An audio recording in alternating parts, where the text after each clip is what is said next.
जैसा कि आप लोगों ने फर्स्ट चैप्टर में जो है how to work like a scientist के बारे में आप पढ़ चुके हैं। ये जो हमारा नेक्स्ट जो चैप्टर है इसके हम लिविंग ऑर्गेनिज्म के बारे में पढ़ेंगे। लिविंग ऑर्गेनिज्म है क्या, इसकी क्या कैरेक्टरिस्टिक्स है। नंबर फर्स्ट के ये जो है हम सेंसेस चीज़ों को महसूस कर सकते हैं बाय हियरिंग, बाय टचिंग। ये कुछ कैरेक्टरिस्टिक्स हैं हमारे लिविंग ऑर्गेनिज्म के। लिविंग ऑर्गेनिज्म के कैरेक्टर ये हैं, लेकिन इनका जो मेन कैरेक्टर है कि ये रिप्रोड्यूस करते हैं। व्हाट इज़ रिप्रोड्यूस मतलब कि they make their exact copies. ये अपने जैसी बिल्कुल एग्जैक्ट कॉपीज़ बनाते हैं। इनको हम लिविंग ऑर्गेनिज्म, इनको हम इस प्रोसेस को हम रिप्रोडक्शन कहते हैं। तो रिप्रोडक्शन के बाद बात आती है कि सेल के सारे जानदार, all living organisms are made up of cell. अगर हम बात करते हैं कि सेल की, कि सेल क्या है, cell is the basic structural and functional unit of life. Cell जो है जानदारों का बुनियादी बनावट के लिहाज से और काम के लिहाज से, फंक्शन के लिहाज से, जितनी भी हमारी सारी बॉडी बनी हुई है, जितने भी ऑर्गेनिज्म बने हुए हैं, उनका सारा जो बॉडी का स्ट्रक्चर होता है वो सेल के ऊपर बना होता है। नंबर दूसरी बात कि काम, जितने भी फंक्शंस होते हैं हमारे बॉडी के अंदर, चाहे वो रेस्पिरेशन हो, चाहे वो डाइजेशन हो, या दूसरा कोई भी काम हो, ये सारा हमारा सेल के बुनियाद पे होता है। सेल के बुनियाद पे जो है हमारे जानदार जो हैं लिविंग ऑर्गेनिज्म दो किस्म के हैं। Number first unicellular, number second multicellular. Unicellular क्या है, अगर हम इसकी सिंपल डेफिनेशन कहें, unicellular are those organism which are made up of only one cell.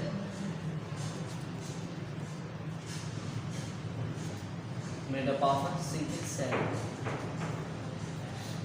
सिर्फ एक सेल के बने हुए। कॉमन एग्जांपल इसमें एमोबा है, जिसका डायग्राम हमारी बुक में भी है कि ये सिंगल सेलुलर है। नंबर दूसरा कि मल्टी सेलर। मल्टी सेलर क्या है, मल्टी सेलर से मुराद के मल्टी मीन्स के many, cellular means cell, cell का जो स्ट्रक्चर होता है मेनी सेल्स के बने हुए। जैसे कि इंसान हैं, प्लांट्स हैं, और भी बहुत सारे ऑर्गेनिज्म हैं जो मल्टी सेलर। बात आती है मल्टी सेलर के बाद तो structure of a cell, cell कैसे बना हुआ है, सेल का स्ट्रक्चर क्या है। सेल के कुछ पार्ट्स हैं, जैसे मैंने इधर लिखे हैं, सेल मेम्ब्रेन है, साइटोप्लाज्म है, न्यूक्लियस है। बात आती है सेल के स्ट्रक्चर की, तो अगर हम सेल के स्ट्रक्चर की बात करते हैं तो मिसाल के तौर पे that is the structure of a cell. ये एक सेल का स्ट्रक्चर है मिसाल के तौर पे। इसकी जो बाहर वाली जो कवरिंग होती है इसको सेल मेम्ब्रेन का, सेल मेम्ब्रेन। इसका काम क्या है, it protect cell. Number first protect the cell. Number two allow, ये कुछ चीज़ों को अंदर आने देती है,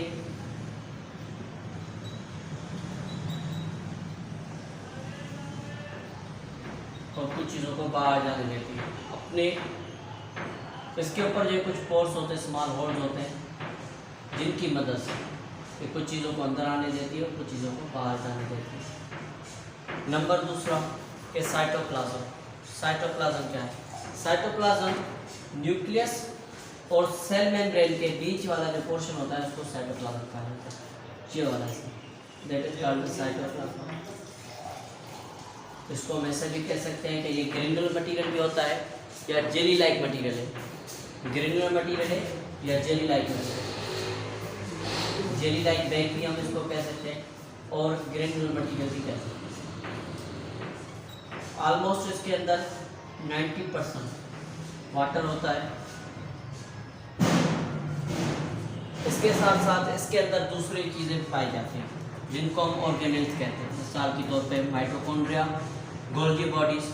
माइटोकॉन्ड्रिया मेन ऑर्गेनेल है और गोल्गी बॉडीज, इनको हम कहते क्या हैं, इनको कहते हैं ऑर्गेनेल्स।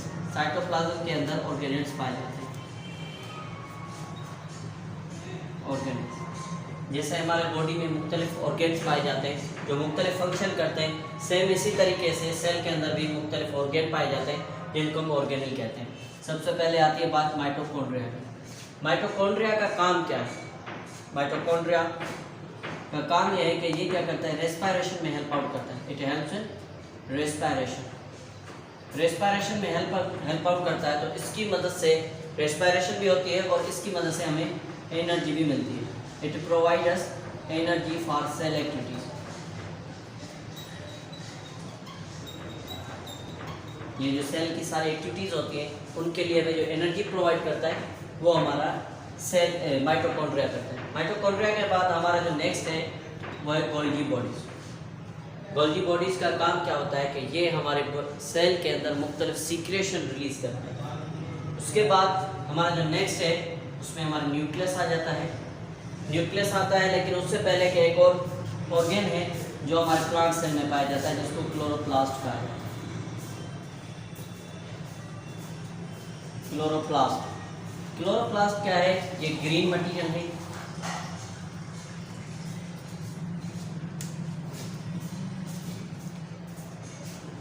ये ग्रीन मटेरियल है।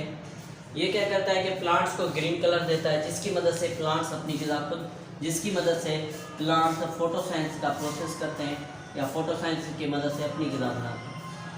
अब बात आती है फोटोसाइंसिस की, तो फोटोसाइंसिस है क्या?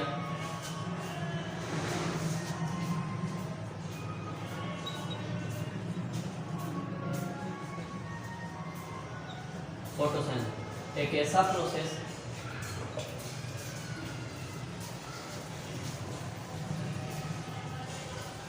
in which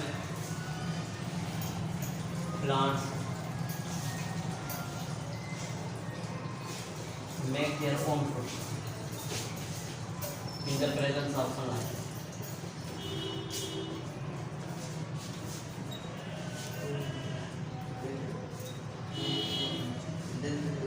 एक ऐसा मरहला जिसमें प्लांट्स अपनी ग़िज़ा खुद बनाते हैं सूरज की रोशनी की मदद से, इसको हम फोटोसाइंसिस कहते हैं। फोटोसाइंसिस के लिए इनके पास क्लोरोप्लास्ट का होना लाजमी है, ये प्लांट्स में होता है। उसके बाद बात आती है न्यूक्लियस की। न्यूक्लियस क्या है? Nucleus is a round material which is found in the centre of the animal cell and on the side of the plant cell. Animal cell के बिल्कुल सेंटर में पाया जाता है जिसको न्यूक्लियस कहा जाता है। न्यूक्लियस, ये सेल मेम्ब्रेन, ये साइटोप्लाज्म और ये इसके अंदर जो है छोटे छोटे ऑर्गेनल्स पाए जाते हैं। These are called the organelles. They perform different functions. मुख्तलिफ काम करते हैं। उसके बाद न्यूक्लियस की बात आती है तो न्यूक्लियस का काम क्या है? न्यूक्लियस का काम ये होता है कि it controls all activity of the cell. It controls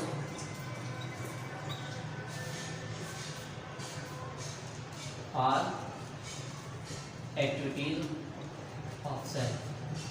cell के अंदर जितने भी फंक्शंस होते हैं उनको जो कंट्रोल करता है उनको न्यूक्लियस कंट्रोल करता है। अब बात आती है न्यूक्लियस की, तो न्यूक्लियस के अंदर जो है रोड लाइक स्ट्रक्चर्स भी पाए जाते हैं। रोड लाइक स्ट्रक्चर्स पाए जाते हैं, उनको क्या कहा जाता है? उनको कहा जाता है chromosomes.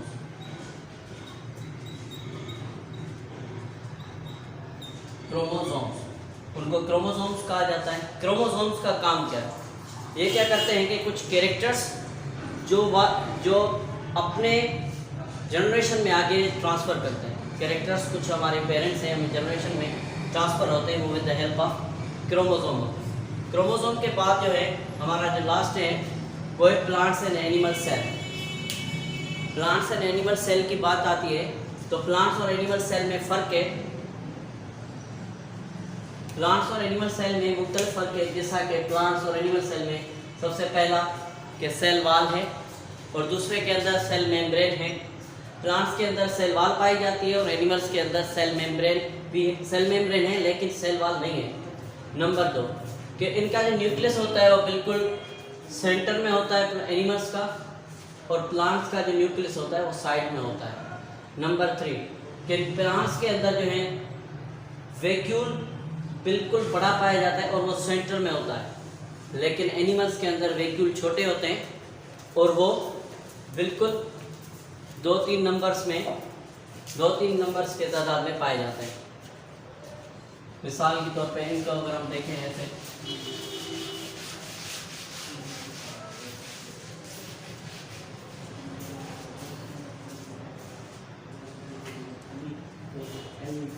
Plant cell, animal cell.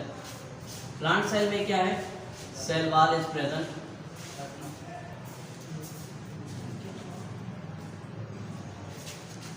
Cell wall is absent.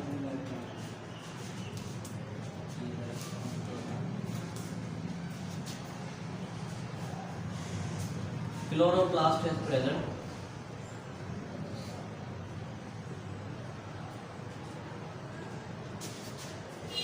Chloroplast is ऐसे।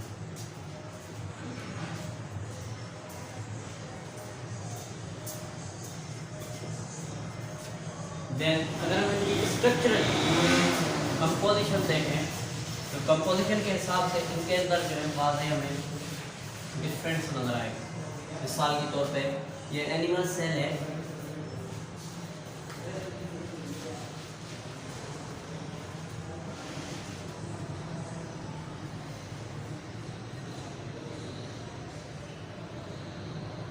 एनिमल सेल है, इसके न्यूक्लियस बिल्कुल सेंटर में पाया जाता है, वैक्यूल छोटे छोटे होते हैं, ये सेल मेम्ब्रेन,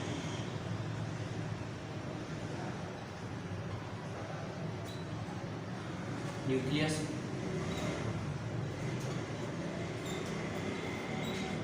वैक्यूल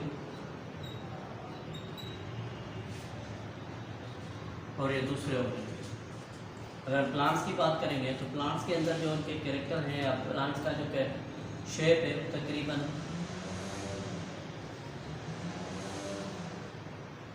ऑलमोस्ट ऐसा स्ट्रक्चर होता है।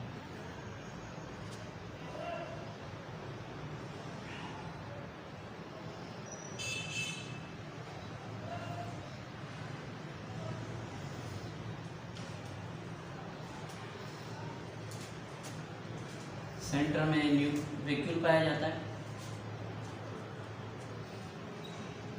साइड में न्यूक्लियस होता है,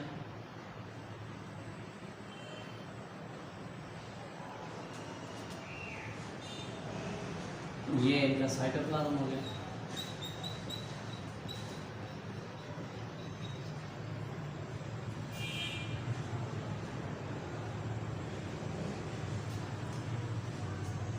ये इनका क्लोरोप्लास्ट हो गया।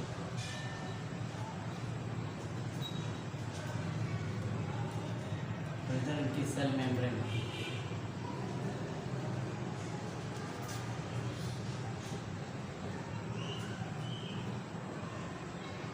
ये हमारा प्लांट सेल है और ये एनिमल सेल। तो ये आज का हमारा टॉपिक था जिसमें हमने सेल के बारे में पढ़ा, लिविंग ऑर्गेनिज्म के सिंगल, यूनिसेलर और मल्टीसेलर और सेल के मुख्तलिफ पार्ट्स के बारे में पढ़े। ये हमारा जो है ऐसे इमेजरी डायग्राम है जिनके थ्रू हम जो है इनको फ़र्क हमें डिफरेंस पता चल रहा है। ये इनके रिटन में कैरेक्टर हैं कुछ जिनके बारे में हमें पता चला। आप इसकी जो है केयरफुली से रीडिंग करें, इनको अंडरस्टैंडिंग करें और इंशाल्लाह हमारा जो नेक्स्ट टॉपिक होगा वो हमारा लिविंग सिस्टम के पार्ट्स के बारे में कुछ होगा जो हम नेक्स्ट लेक्चर में पढ़ेंगे।